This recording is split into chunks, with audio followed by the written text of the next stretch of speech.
Yes, madam. Good evening. Good evening, all. Can you hear me? Is my voice clear to you all? Yes, madam. Yes, madam. It's clear. Okay. So today we have an eminent speaker, Professor P. Janaki Ramulu. He is a distinguished academician and researcher in mechanical engineering and currently serving as principal of Samskriti College of Engineering and Technology, Hyderabad. He also directs the Center of Excellence for Advanced Manufacturing Engineering and leads the Mechanical Engineering Department, a PhD graduate from IIT Guwahati. His research centers on the forming behavior of friction stir welded aluminum alloys. With over 2 decades of academic and research experience in India and Ethiopia, Professor Ramulu expertise spans sheet metal forming, additive manufacturing, metal matrix composites, and AI integration in manufacturing. He has authored books published in high-impact Q1 and Q2 journals and holds a patent for an innovative forming apparatus. Certified in AI, Machine Learning, Six Sigma, and RCA. He is an active member of ASME, MIE, and IDDG-RG. Professor Ramulu has organized international conferences, delivered keynotes on advanced manufacturing and soft computing, guided numerous projects, completed research grants, and earned several awards, including Best Paper and Student Project recognitions. His career reflects academic excellence, leadership, and global collaboration, making him a respected name in mechanical engineering education and research. So today we will welcome you to the session. Thank you, sir. You can take the session.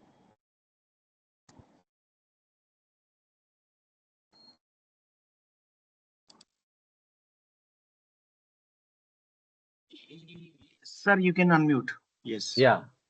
Thank you very much, ma'am, for the introduction. And I'm glad to be here, and I'm going to engage you for almost for an hour. And it's so privileged that you have been selected me and chosen me as a speaker for the today's session. And I hope I will engage you all for a new technology, which is nowadays everybody is speaking, and everybody is trying to involve in such type of activity and the technology. And again, thank you very much. And I think we can start the session. And let me share my screen to you.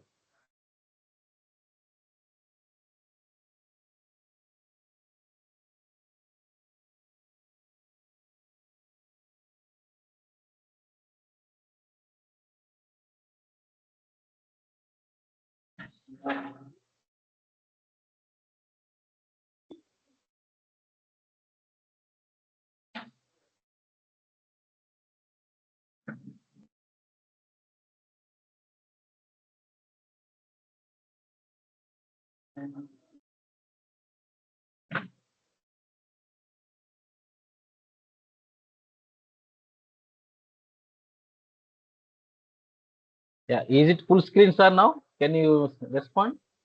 Yes, sir. Yes, sir. It's in presentation mode. Okay, great. Okay. Okay. So again, once again, thank you very much.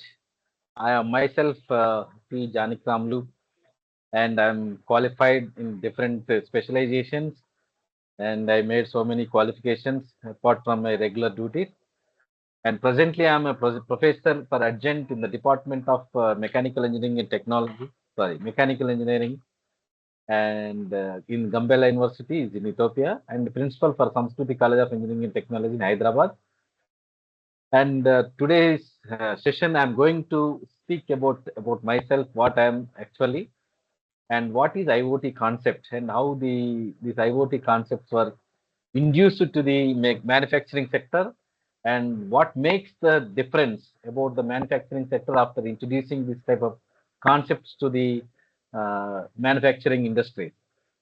And also I will speak about IoT applications, and in addition to that, additive manufacturing introduction, the process, various process involved in that, and the additive manufacturing with IoT, what makes the difference, and we'll see how it goes. And when it's coming to my academic qualifications, I was graduated in the year 2001.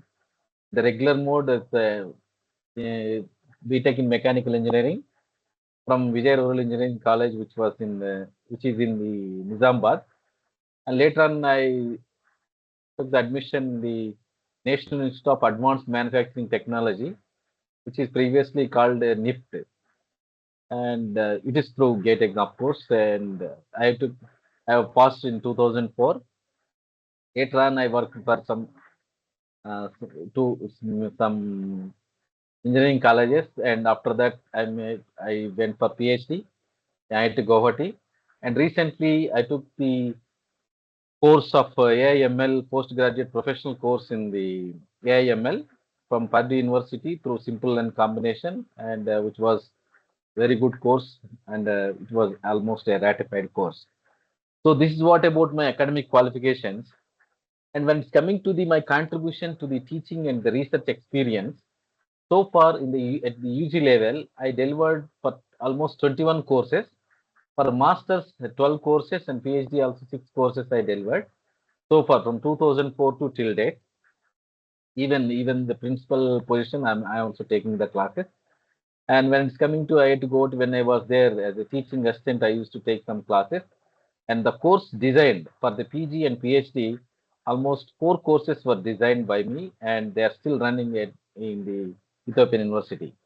When it's coming to the research perspective, UG almost I guided 45 projects in major projects, and UG minor almost 30, and PG at the MTech, MSc, even MBA, which is multi-domain perspective, that also I guided recently. Almost 46 were guided. PhD dissertations, 7 completed and 4 are under the process. They are doing research and technology transfer projects. Almost 3 projects are completed. 2 more are about to complete. This is what my contributions to the as a researcher, as a academician, I contributed. I am still contributing. I will contribute in future. So far, what type positions I acquired, and majorly I mentioned here, Director for Center of Excellence for Advanced Manufacturing. It is in the Ethiopia, Adama Science and Technology University. I was there in that position for 6 years, and we got the project from Korean government, South Korean government, almost 10 million USD. So we established almost the skeleton of the Center of Excellence, and later on, of course, the positions will change and somebody is taking care of. And like that, I carried other positions for the Alumni Association establishment, promotional committee perspective, departmental, HOD level, and for curriculum for PG and PhD, like that. There are many other I did not mention. So like that, it's going on. When it's coming to my major research areas, so basically I'm manufacturing engineering, even though mechanical is a major area, but my specialization is the manufacturing, and sub-specialization is sheet metal forming. So, but with the over of experience and my students' interest, I also involved in various topics in master's level as well as PhD level. So, in that recently, he is about to take the PhD award the next week. We worked on the selective laser melting additive manufacturing system, and with that, he is about to take the award. That's also there. We are the expertising in that area, which is very important, and currently working and currently running that area. So professional contributions has discussed so far. I delivered so many talks, and I made so many publications in the conference aspect as well as journal publication, proceeding perspective, and books and book chapters also published.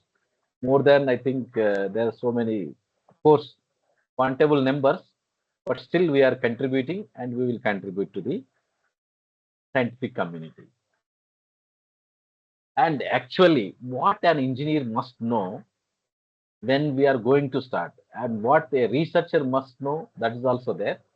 When you are going to be called as an engineer, or when you want to say I am an engineer, you must be sound, especially in the foundational knowledge. It may be STEM perspective, that's mathematics or science, physics, whatever. And in addition to those concepts, you must also improve the technical skills. So when you are thinking something, when you are relating something, it must be from the basic science to the technical perspective. When you incorporate these two, only then you will be treated as an engineer. And addition to that, you must have the capability to solve the complex problems and analytical skills. So for that, you must have strong mathematical background where you can interpret the different complex problems and different variables point of view, different boundary condition point of view, different governing equations point of view. One has to know before calling an engineer. And addition to that, you must be able to make the soft skills and the professionalism when you're talking or when you're developing something and when you are making certain development in your area, that has to be professional way. And that is nothing but it's ethical manner. So if you work in that way, only then we will call as an engineer. Whatever it could be, we can, of course, we can elaborate this discussion in different way. But these are the three important skills one has to know before completing, or if you are improving, or if you are calling, or you are saying that I am an engineer, one has to know this. So coming to our topic, IoT-enabled advanced manufacturing, of course, additive manufacturing system. So here, why we need IoT, okay, Internet of Things, and why we need to connect to the additive manufacturing systems. If this additive manufacturing system is already there, it's already advanced one, but even though, why we need to connect this IoT thing? What makes the difference when we want to connect? Before that, one has to know what IoT is doing for the scientific community and the technical community and for the researchers. For that, it's a clear difference. We can define it. They are like a hardware that connects wirelessly to the internet or a local network hub. So with that, we can extract the data, or we can control with that extraction of the data, or we can understanding of the data, we can control the devices remotely.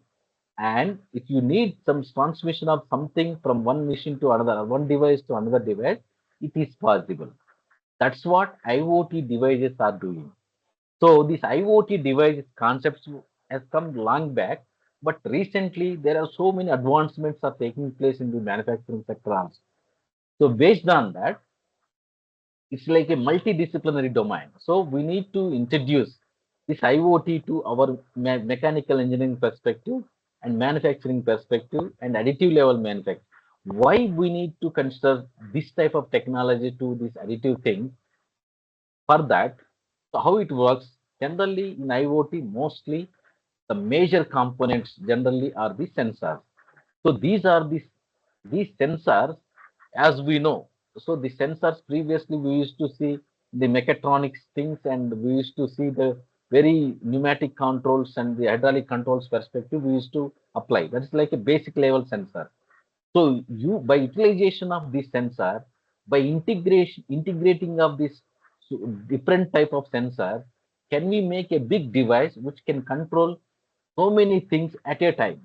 So many things mean if you want to control multi components or multi devices at a time, is it possible? So if you such type of questions when arises, obviously we should get some solution. That solution is coming through the IoT devices. So that type of thing, moreover, when you are connecting to the sensitive machines, when you are taking the sensitive data, whether it is safe or not. So thing is that security system will arises.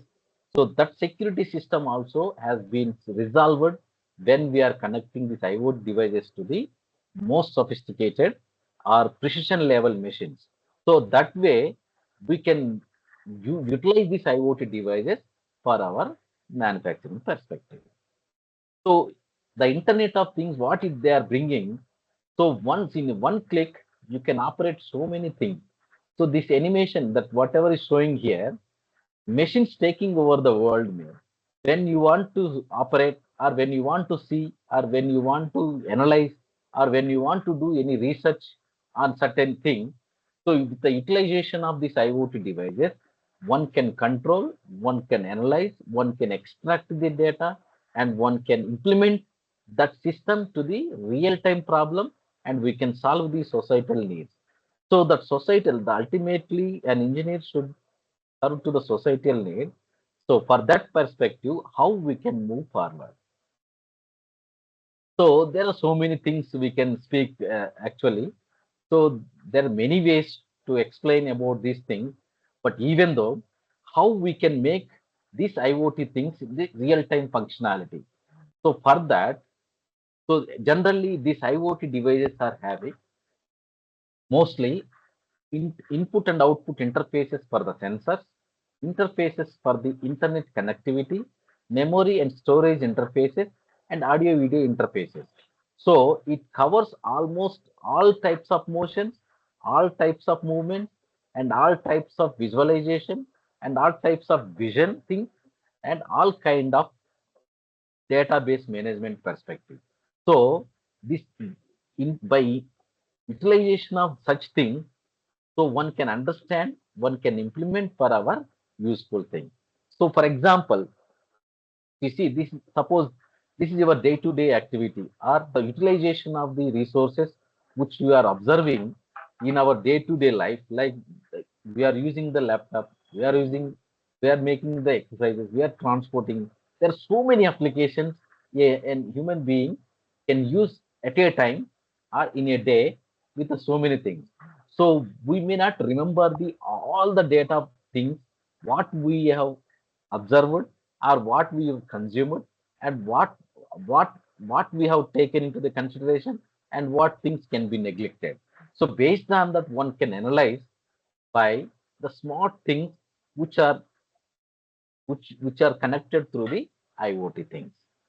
So for example, generally the characteristics of these IoTs are dynamic and self-adapting. So they are very dynamic. They can change like a human being, human emotions, and they will adapt to the any kind of critical things very easily. That's what dynamic and self-adapting system they have. And based on the condition, based on the situation, they will configure by themselves. So, but within the limits. That limits what are they? I will show you. And interoperable communication protocol system. So they have, if one is in the active function, other can be off system, or another is all devices are acting at a time, and they can according to that which one has to respond first, and like that they have such type of things, and they have unique identity. So we can recognize which function, which device or which IoT thing is providing the data that can be identified very easily. And this technology, we can give it to the wireless sensor networks. It's like a implementation in the industry. And cloud computing point of view, big data analytics also we can provide, communication protocol and embedded systems further. In this way, we can enable this technology for such industry. So when it's coming to the application perspective, we cannot restrict this IoT to certain applications like only for the industry, manufacturing industry, or only for aerospace industry, or only for the digital manufacture, the digital marketing perspective, only for the logistic perspective, agriculture, health, like that, we cannot restrict them. So to be specific, so if you want to see the real and the systematicness of this IoT, so one can control, you can see here, one can control or one can predict the weather things, and through which the entire house, this is like a smart house. The smart house consists of so many parameters. This is like, right? So many devices which are connected every day in our home. And with that, we don't know which one is consuming the high power, which one is highly operated are highly utilized, and which one is not properly utilized, and which one is going to be absolute. These all kind of information can be captured in a single device. One can monitor such things in a single device. That way we can control our the entire house if we convert into the smart house point of view. And when it's coming to the smart city, nowadays so many things, so many unexpected natural disasters are coming. We are daily seeing from the Himachal Pradesh area, and also sometimes in the pilgrimage when they are going to the what is that Kunu, that anyhow, okay, near to Himalayas area. So such areas, we don't know what happens in the next minute. But of course, artificial intelligence is providing some data, even though natural disasters one cannot expect, one cannot predict. So that prediction things are almost very near to like AI prediction, but still. So when it's coming to the smart city, nowadays in India, we are facing so many problems in terms of the CO and CO2. These are this ppm, the calculation of CO and CO2 calculation will be in ppm. If the consumption or the breathing system, when we are consuming in terms of the breathing of the CO and CO2, that leads to the cancer, we know. So in that perspective, if you want to control such thing, if you introduce into the smart city, suppose so and so areas are industry areas, that industry how much pollution is generating and how much area it is spreading over that area, and the vehicle pollution how much, like that one can identify the location and we can control such things, and we can improve the lifestyle of an human being. So like that, if you want to make it a smart city, one has to introduce this kind of IoT things to the city, so that we can control at least some amount of pollution, and we can measure and we can take the measures for such type of things to be controlled. Of course, everybody is using smart watches nowadays. So with that, everybody is able to do shopping, everybody is able to listen music, everybody is able to do their exercises, and the monitoring system one can see these all information, whatever mobile information is coming, that information can be seen in a single device. This is because of the IoT systems of inbuilt in the small device, and one can operate and one can see very easily. When it's coming to the healthcare point of view, so of course we have seen the most thing nowadays the people are facing are diabetic system and heart attack things. So in a small age also one can see how many, if you see as per the WHO analysis, most of the heart attacks, most of the heart diseases are coming between the 35 to 45. So there are so many deaths are happened unluckily, unfortunately, in that range of ages. What is happening? Why it is happening like that? Why can't we control before such type of diseases? Not only that, even diabetic also in the small age, the people are getting affected. How we can control such things? How, what way we can monitor? And also, if patient is coming with some problem, one can able to predict the patient behavior after few years. So that also we can monitor. So once the patient has come, the data will be stored in the database based on his previous history and based on the present condition. What could be the future one can predict through this. And if anything goes wrong among all these circuits, so alarm type of signal will come, based on the doctor will suggest to that particular patient what can be done further. So this healthcare is not limited to this only. There are many factors which are influencing, but all data can be captured, analyzed, and given for the solution to the respective patient or whoever it may be. So that's what this IoT is performing, such type of operation, and they are providing the proper solution to the respective patient. Yeah, many accidents are happening because of the uncontrollable traffic, or because of the so many junctions where we cannot see what is coming opposite to us and the side to us. So that thing, if you make IoT devices, and if you keep IoT devices like the traffic lights, they will instruct us when we are connected to the our automotive vehicles. So they will instruct us which object is going to come to us, and which is and at what distance it is there. Based on that, one can control their speeds. Of course, autonomous vehicles have come. So based on the autonomous vehicles purely working on the IoT devices, so these IoT devices are helping more and avoiding the such type of disastrous accident for any traffic point of view. That's how these IoT devices are working for us. Of course, this is like a smart agriculture, smart farming. So one can predict or one can analyze. So what type of disease may come, or and how many days the crop is going to come, and what is lacking in the greenhouse or the polyhouse for that particular farming.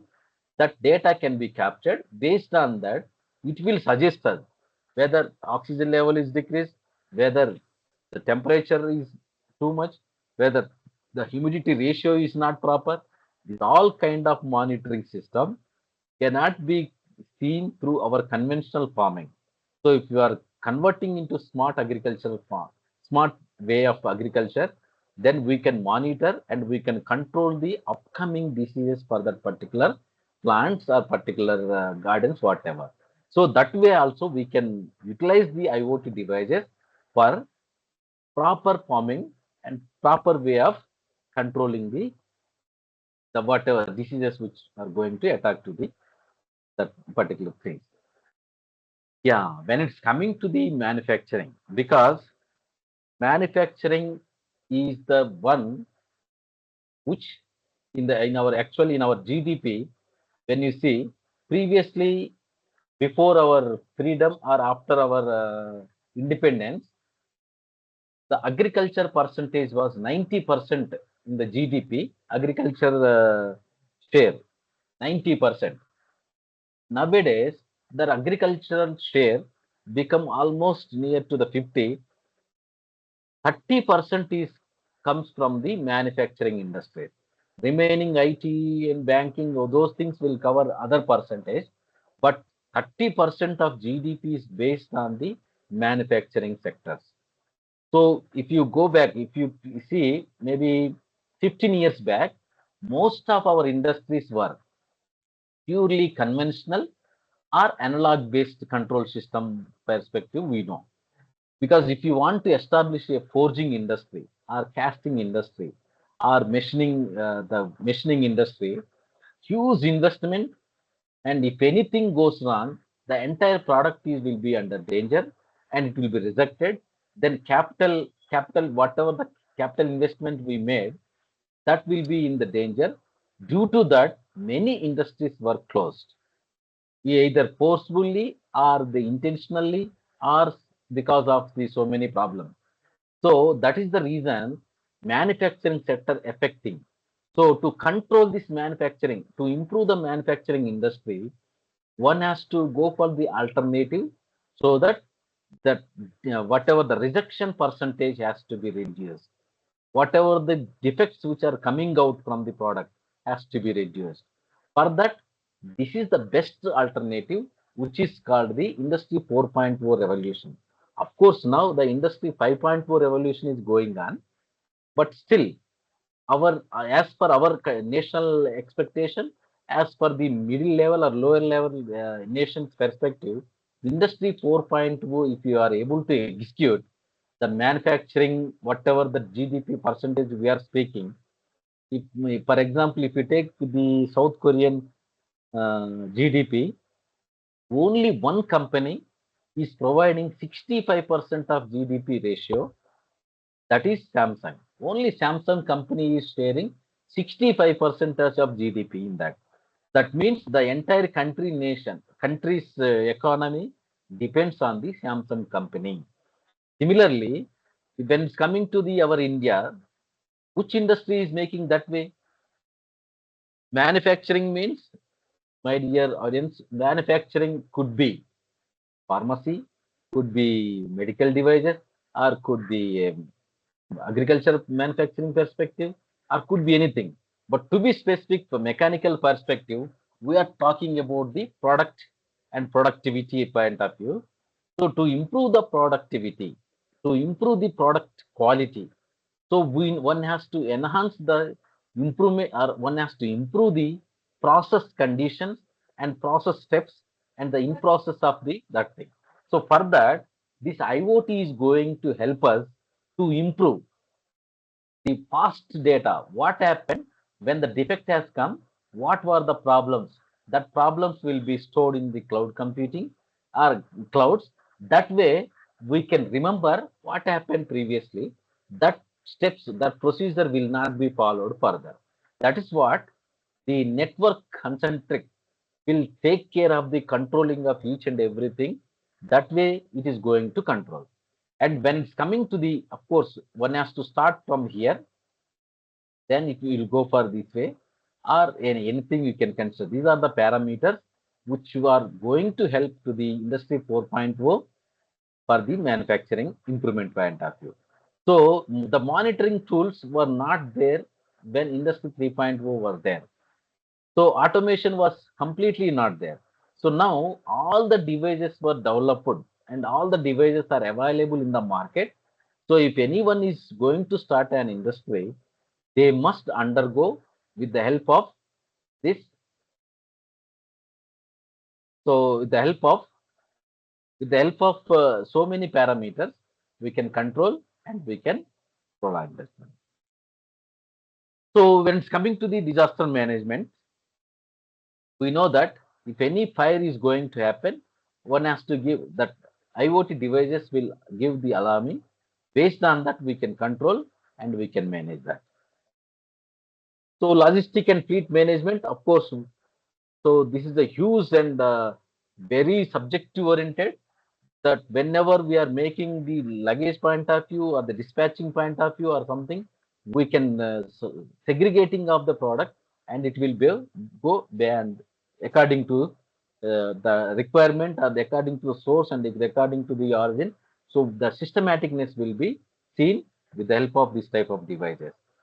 And smart grid and energy management, of course, the utilization of the energy and distribution of this energy and the utilization to the various forms to of this energy can be controlled and can be monitored very easily, and we can make systematicness in that, this energy management too.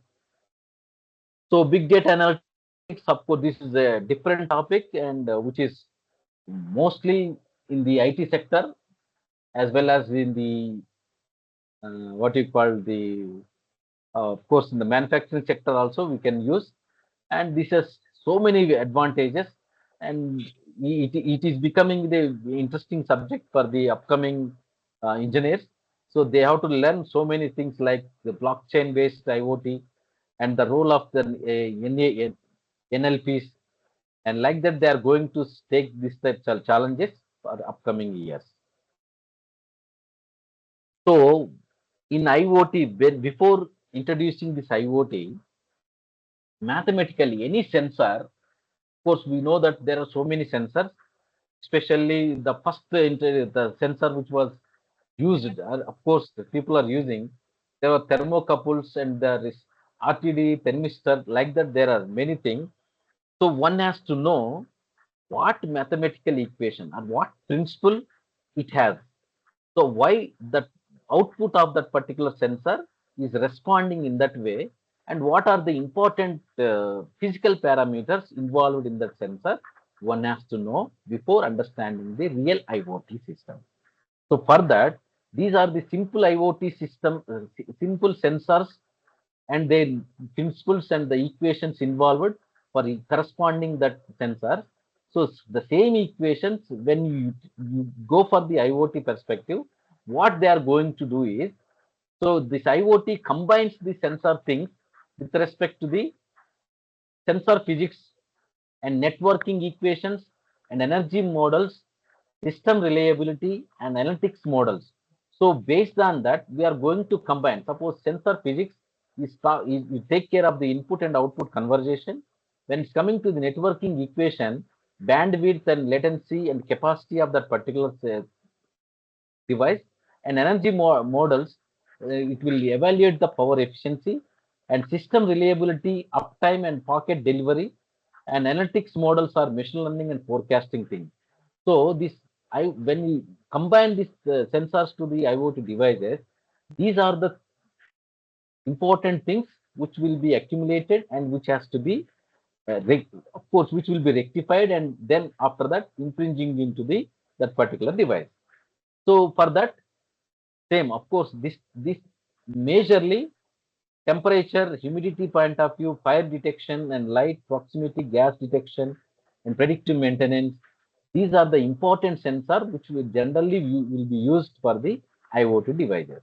So if you take that equation, when we have seen this equation, suppose the thermocouple perspective, if you take the equation or something like that, when it's coming to the IoT point of view, so the equations modulation and the equation, what you call the parameters, the number of parameters were considered more because the combining of the two different sensors at a time or more than two different sensors at a time will lead to a single form of the equation, and by which we can control the multiple devices at a time. So these are the things which we are going to give these mathematical equations to that particular physical devices, through which we are going to get the data. Out of that, the data will be captured and it will be analyzed and it will be used for the research perspective, and finally it will be given to the industry for the utilization or the implementation in the industry. That's how it is going on. So when it's coming to the sensor, of course, this has been discussed. So that's what.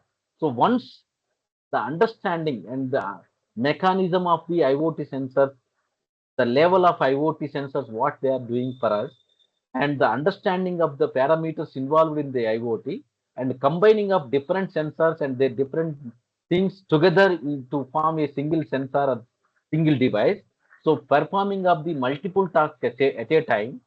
So these all kind of things we can combine and we can make a single device, and we can give input in the form of the for the controlling perspective, we can form and we can proceed. So that's what. So when it's coming to the additive manufacturing, mostly we will say this is a 3D printing technology. So it has started with the polymers, of course, and nowadays the metal 3D printers also have come and people are using it. And there are so many advancements have taken place. There are very, very expensive machines are there and expensive processes also there.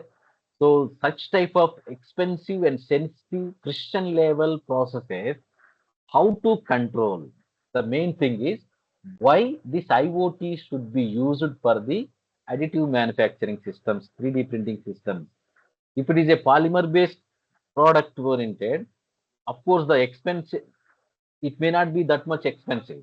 But when it's coming to the metal point of view, if any defects comes, if it is rejected, we know the expensive of the production cost of this metal products which were manufactured through additive thing. So if you continue in that way, what will happen for the manufacturing system?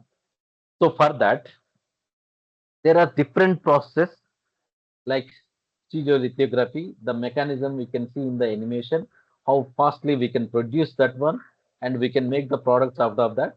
If any process goes wrong, what happens? When it's coming to this is a fuse deposition model, this is also very expensive one.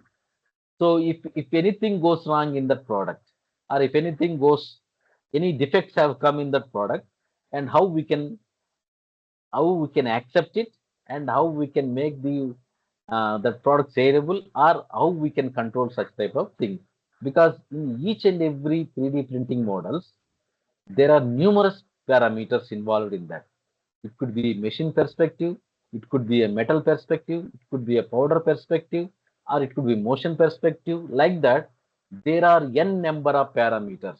If any products coming through some defect, that means, so how, what way we are able to control that parameters?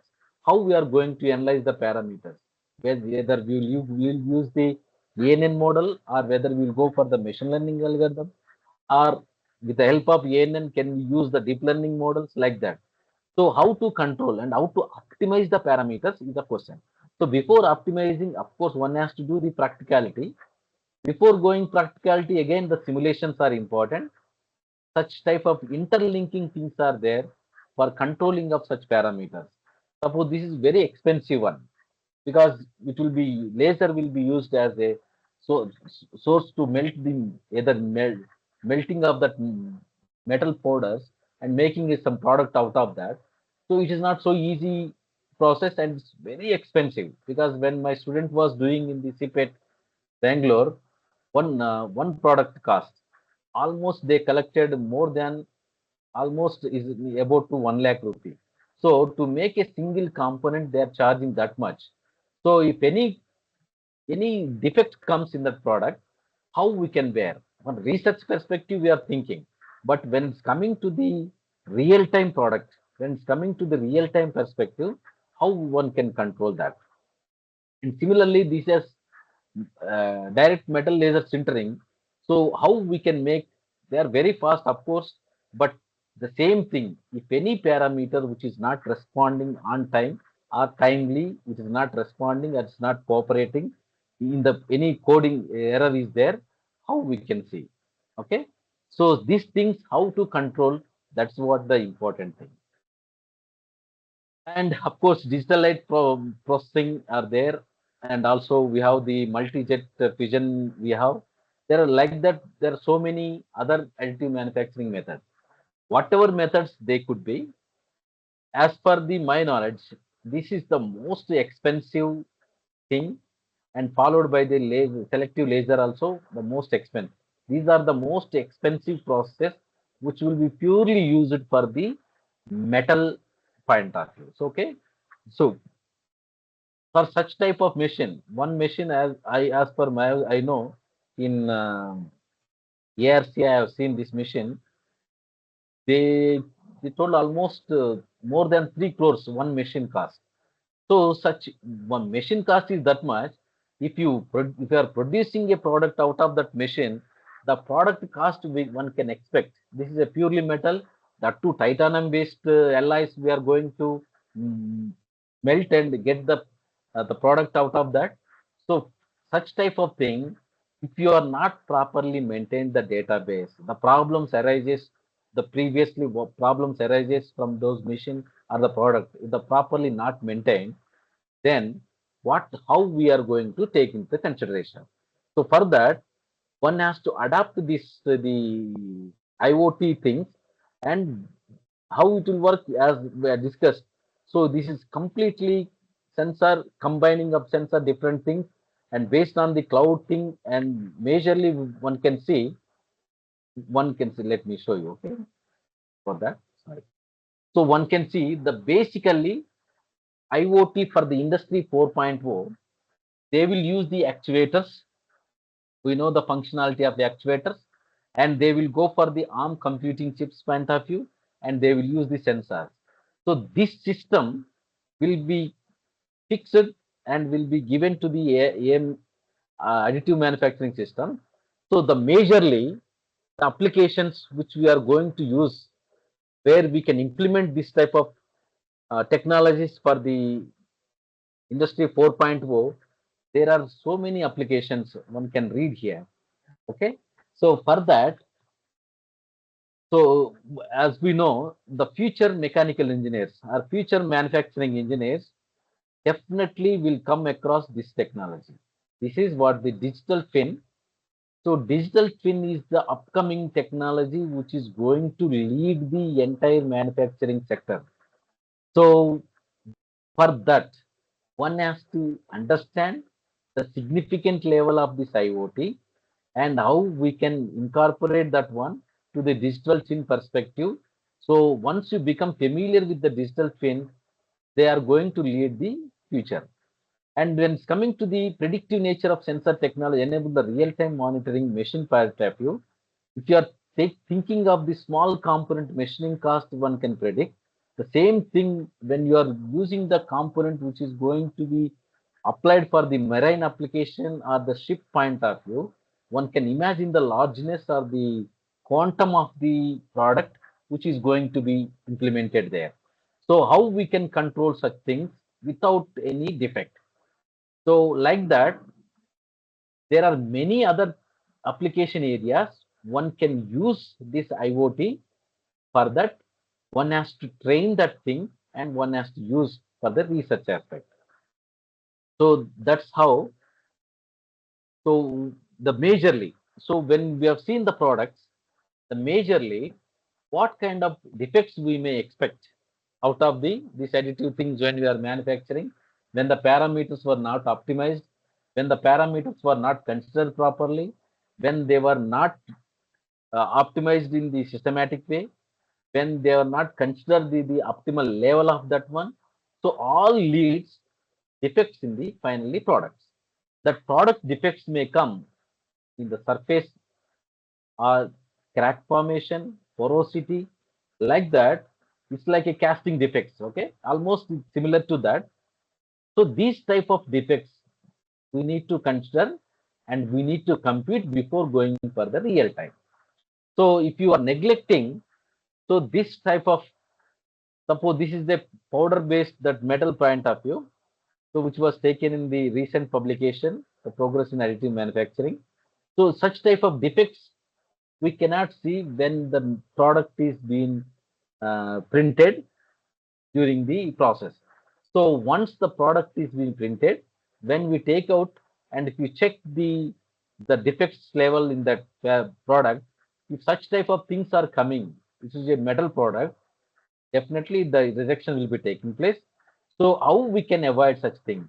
And similarly, it is a laser thing. Just imagine these many parameters are there, which we are talking about the selective laser point of view. So these many parameters are going to affect the end product. So whether it is a condensation, it could be a soot, whatever. So these are the different types of parameters.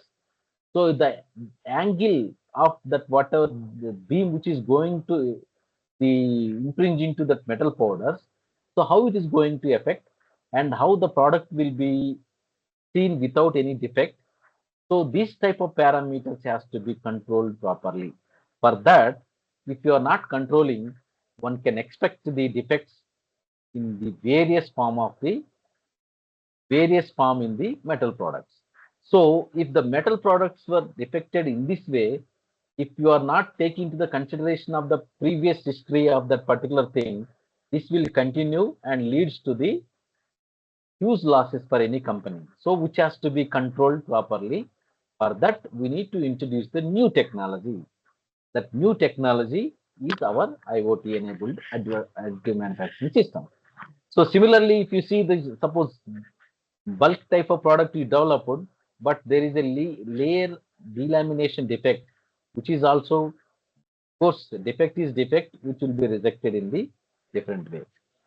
So, so based on the condition, if you adopt cloud-based production and intelligent additive manufacturing system, which was also a recent paper, this is what the skeleton of the thing, and based on the requirement, so based on the machinery, so there are so many things which are ready.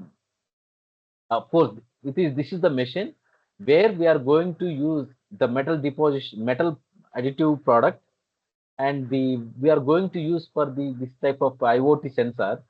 So for that optical sensor, and there are controlling point of view, we have PLCs and equipment machine upgrading and remote control. With the existing the analog devices or the digital machinery, we can upgrade with the help of these IoT devices.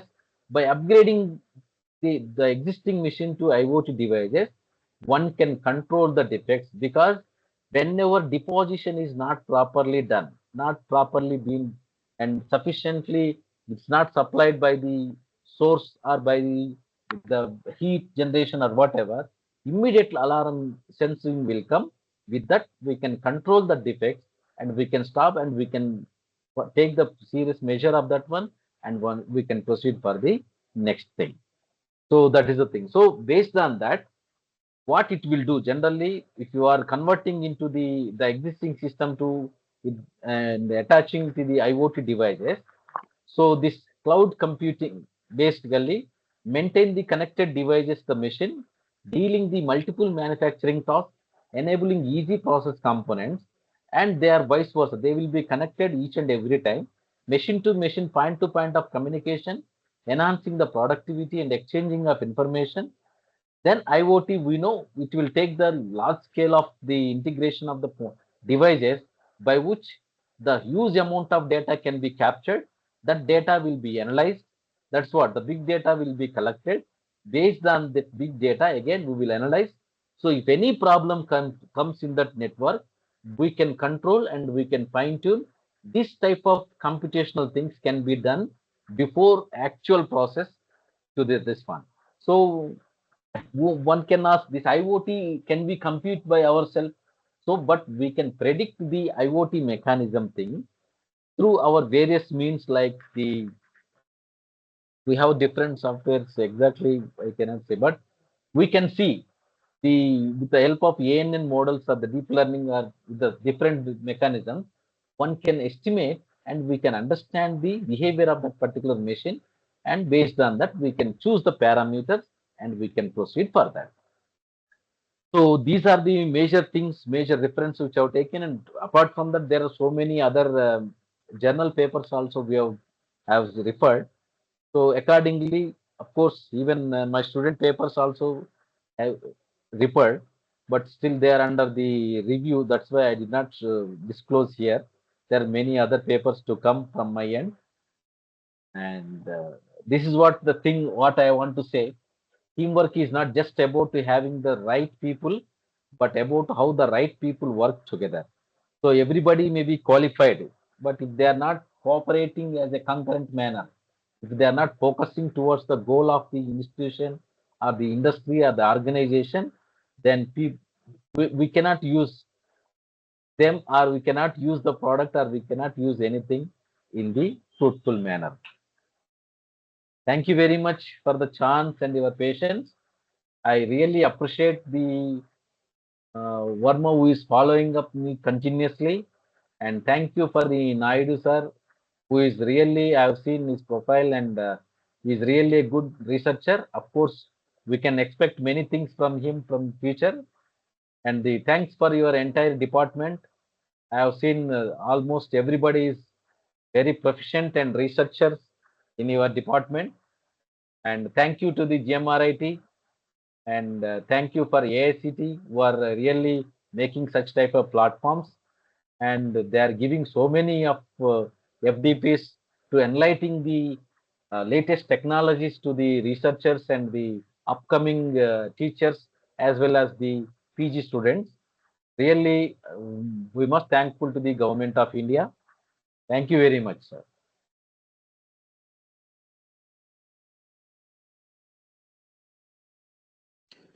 Yes, sir. Thank you, sir. Thank you for your valuable session. Yes, dear participants, any queries, please put in the chat box.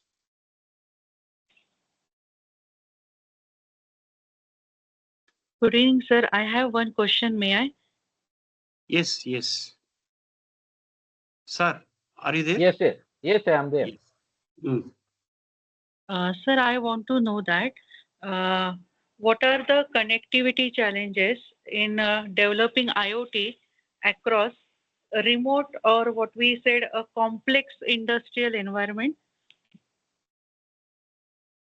This very good, interesting question, madam. Actually, it is like an embedded system as well as for the connection point of view.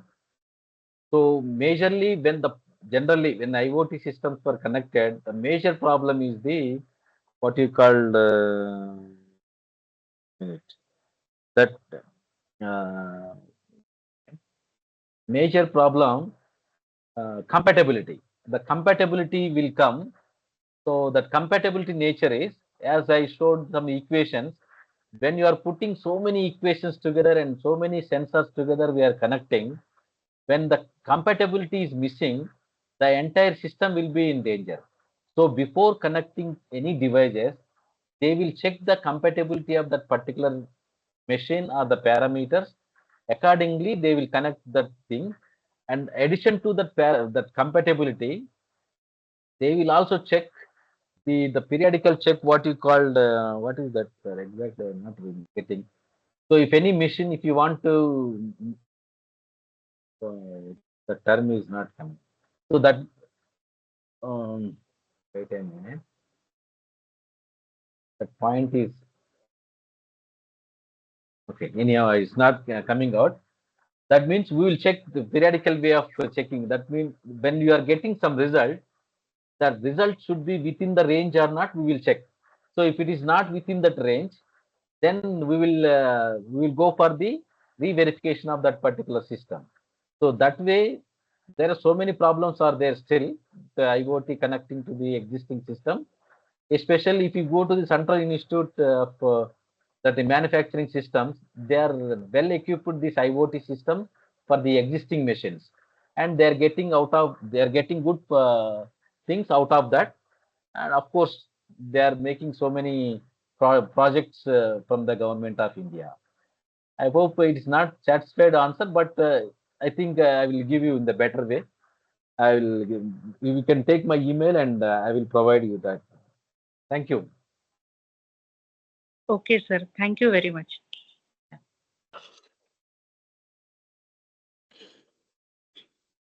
Yes. Okay. Yeah, ma'am. And anything else? Anybody? Any other participants? Any other doubts or queries?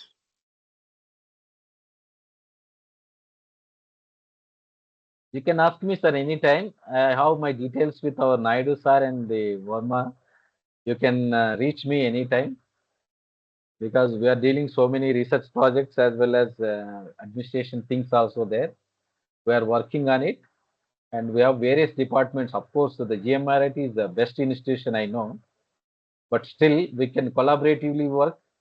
And other thing is when you are collaborating with a lower income country or something like that, like Ethiopia and something other country, the research will be very easy and you will get different funds because when you are combining with African countries, the research funds are many.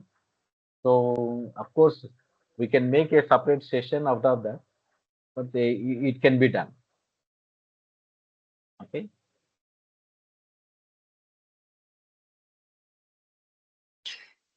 Yes. Okay, sir. Thank you, sir. I think no more doubts from the participants. Thank you very much, you very sir. much for the thank you very much, sir, for the wonderful session. Yes, sir. Okay, sir. Thank you, sir. You can leave the meet. Okay. Okay, Yeah. sir. Thank you. Thank you very much, sir. Yes, dear participants, the second session will be scheduled at 7:30. So 7:30 we'll go for the second session. So you can take a short break of 30 minutes. Then we will meet at 7:30.